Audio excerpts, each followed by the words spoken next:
The Secret Garden, written by Frances Hodgson Burnett and illustrated by Adelina Lirius, tells the lovable story where the main character, Mary Lennox, moves into Misselthwaite Manor Mansion, where she finds this beautiful garden that has secretly been hidden away for years.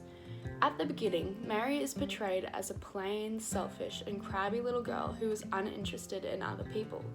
But as the story develops and Mary discovers the garden, she soon flourishes into a beautiful young girl. The underlying theme and message that the author has depicted in this picture book is that when something gets neglected, it will wither and die, but when something is cared for, it can thrive and turn into something splendid, just like Mary in the garden did.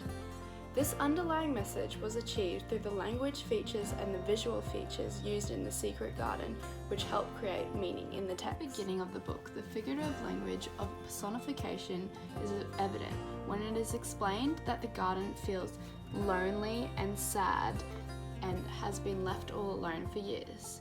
This gives readers the idea that the garden has been forgotten about and has been left to die on its own. In conjunction with this, the repetition of the word unhappy created a big emphasis on how Mary was a sad little girl and the place she was about to live in was also a sad place.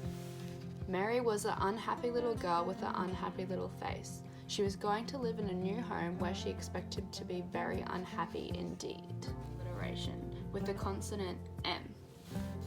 Mary Misselthwaite Manor, Mall, Martha the maid.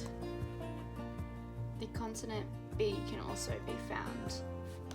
Brown, bear, Ben.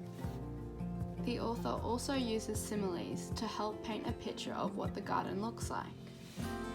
Years of fallen leaves covered the ground like a grey blanket. Many visual features are implemented throughout the illustrations in this book. The first feature being the contrast, which can be seen on this page, where a vector is created through the difference of colour. This shows the contrasting time periods as well as the contrasting moods.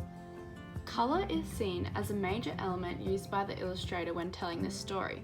In the beginning, the colours that are shown are blues and greys when the mood is down. Then towards the end, it shifts to more vibrant colours when the mood has changed to happy. On this page, how the illustrator has positioned the participants shows their type of relationship they have with one another due to the distance between them. This can be compared to the end of the book, where we can see interacting structures between these participants, such as direct gaze and eye contact to one another, which betrays how their relationship has changed. Evidence of salience can be seen here, as our eyes are drawn to Mary finding a secret key. The emphasis is created through the blurring out of the background and its colours and having Mary vibrantly coloured. The last visual feature is the use of scale and proportion. On this page it shows Mary as being quite small compared to the rest of the garden as it spreads across the two pages. Overall, this is an engaging story that has beautiful illustrations that help tell the story of Mary and her secret garden.